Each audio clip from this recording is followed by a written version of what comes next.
من به شما که سخنم را میشنوید میگویم دشمنانتان را دوست دارید و به آنهایی که از شما نفرت دارند نیکی کنید. برای آنهایی که شما را لعنت میکنند برکت طلبید و برای آنهایی که به شما بدی میکنند دعای خیر گویید. اگر کسی به یک طرف رویتان زند طرف دیگری رویتان را به او گردانید و اگر کسی جامه‌تان را کشیده گیرد مانید که کرته‌تان را هم بگیرد. هر که از شما چیزی طلب کند آن را به او دهید و هر چیزی شما را بگیرد برگرداندن آن را طلب نکنید. پس هر رفتاری را که از دیگران نسبت خود دیدن خواهید همان طور اول خود شما نسبت دیگران رفتار کنید. اگر شما فقط کسانی را دوست دارید که شما را دوست می دارند چی جای تعریف؟ زیرا گناهکاران هم دوستداران خود را دوست می دارند. اگر فقط به کسانی که به شما نیکی می کنند نیکی کنید شما چی افتخاری دارید؟ زیرا گناهکاران نیز همین طور رفتار می کنند. اگر به کسی قرض دهید و امید پس گرفتن آن را داشته باشید چی فایده دارد؟ زیرا گناهکاران نیز به گناهکاران قرض داده انتظار پس گرفتن آن هستند. ولی شما دشمنانتان را دوست دارید، نیکی کنید و قرض دهید و انتظار گرفتن آن نشوید.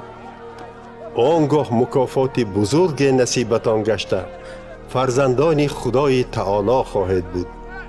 زیرا خدا با آدمان بد و کورنمک هم مهربانی می کند. پس همان طوری که پدر شما رحمدل است شما نیز رحمدل باشید.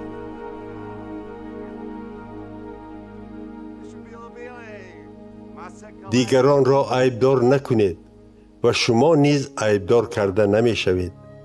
حکم نکنید و به حکم دچار نمی شوید.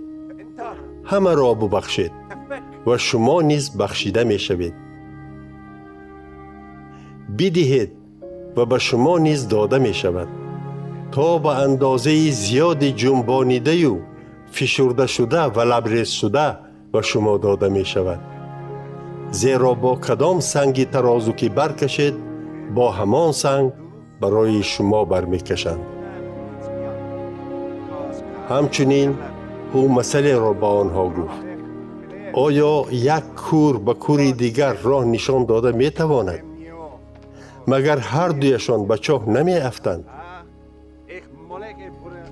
شاگرد از استادش بلندتر نیست، اما وقتی که پره تعلیم می گیرند مانند استادش می شود. چرا شما خس را در چشم برادری خود می بینید و کنده را که در چشم خودتان هست نمی بینید؟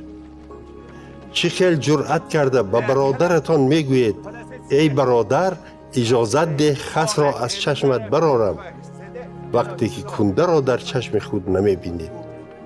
ای درویه ها، اول کنده را از چشم خودتان برارید، آنگاه درستر دیده می توانید که چه خیل خس را از چشم برادرتان برارید.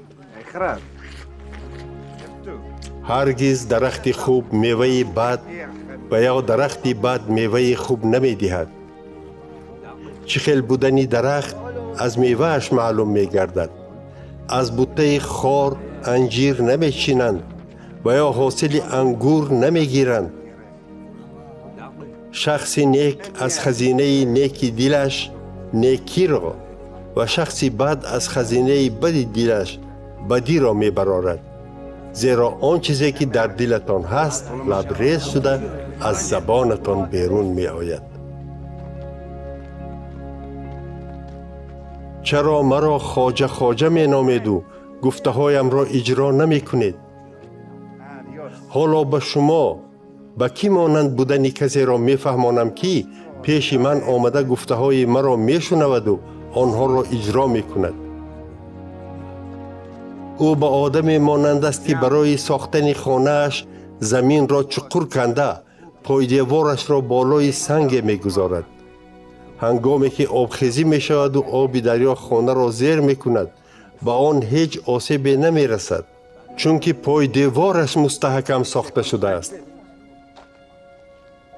اما کسی که گفته های مرا می شنود ولی اجرا نمی کند با آدم مانند است که خانه اش را به پایدیوار در روی خاک ساخته است. پس وقتی آب دریا خانه را زیر می کند آن به زودی فرو رفته نیست و نابود می شود.